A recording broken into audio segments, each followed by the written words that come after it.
Hello, I'm Olivia Gornell, and this is my Kucha on the role of music in developing specialized prostheses.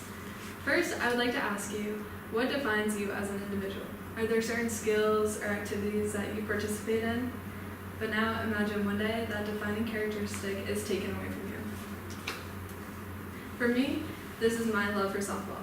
When I was 9 years old, I began to have pain in my knees, and within months I was not able to walk. Doctors had no solutions for me for many years, and I thought that my love for softball was forever taken away from me. Similarly, people who lose their limbs through accidents or other traumas immediately lose their defining feature, and they can only regain it back through prosthetics. So therefore, prosthetics must be changed from basic functionality to the use beyond basic functionality, so people do not lose their individuality.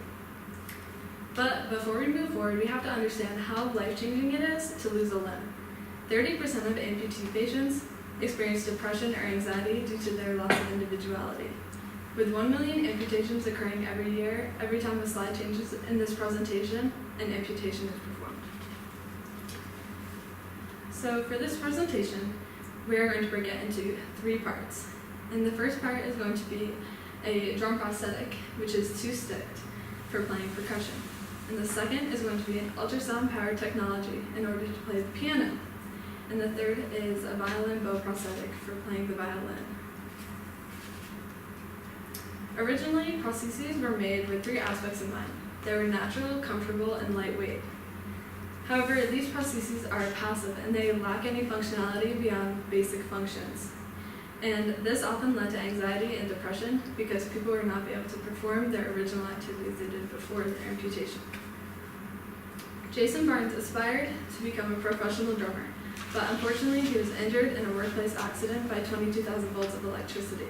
Usually this causes death or cardiac arrest, but miraculously he survived and only lost his right arm below his elbow.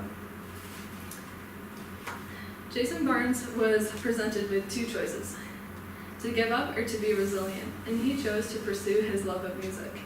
He attempted to create his own prosthetic, but it was not up to his standards. So he turned to the robotics program here at Georgia Tech in order to increase speed and stability of the drumstick.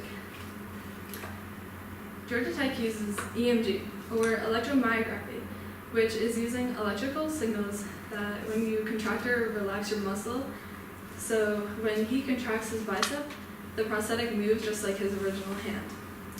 Another stick was added in which Jason did not control, and it responds to live music, and so Jason can improvise. The arm has not only given him his opportunity to play, but has opened up many more opportunities that he never thought were possible.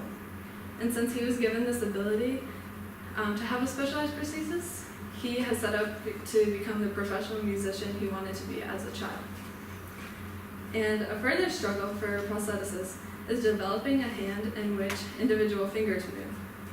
Amputees often have phantom feelings, in which they still have sensation in their fingers, where they might not have the limb anymore. Combining this with ultrasound technology, muscles were discovered to be able to have individual finger movement. So Jason came back to Georgia Tech with an ultrasonic hand in mind.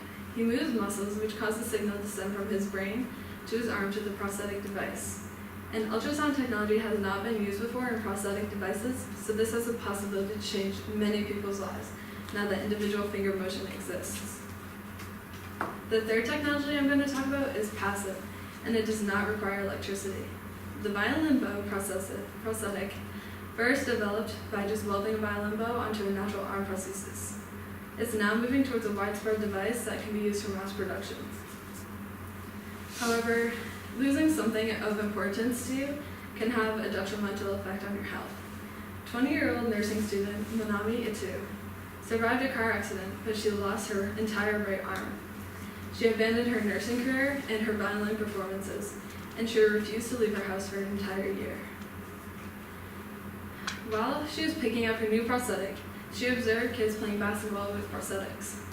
She was motivated to pursue her passions once again, and the second day after receiving her violin bow prosthesis, she performed in a mall in Japan. Now she's a Paralympian swimmer. She's the first nurse in Japan to have a prosthetic, and she's a world-renowned violinist.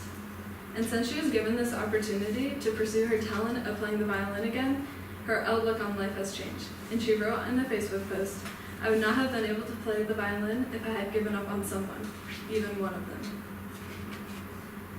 And this violin bow prosthetic is able to fit almost any prosthetic and any upper limb condition.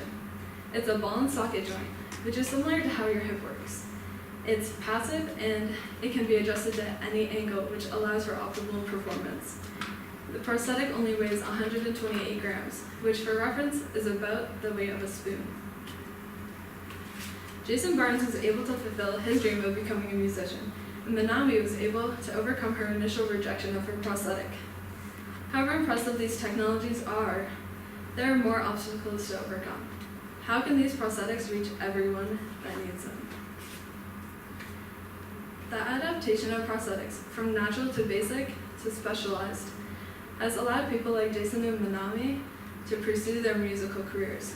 Rather than viewing their prosthetic as a disadvantage, they embrace their disability, and their musical talent is just as a part of them as their prosthetic. These technologies are innovative but expensive. Rahama Haruna from Nigeria is forced to live in a plastic bowl. She failed to develop due to an unknown illness, and she was never able to play sports or music. But if she was able to have a specialized prosthetic, she might have lived a very different life. What price would you pay to keep your individuality? Thank you. Thank you. Mm-hmm.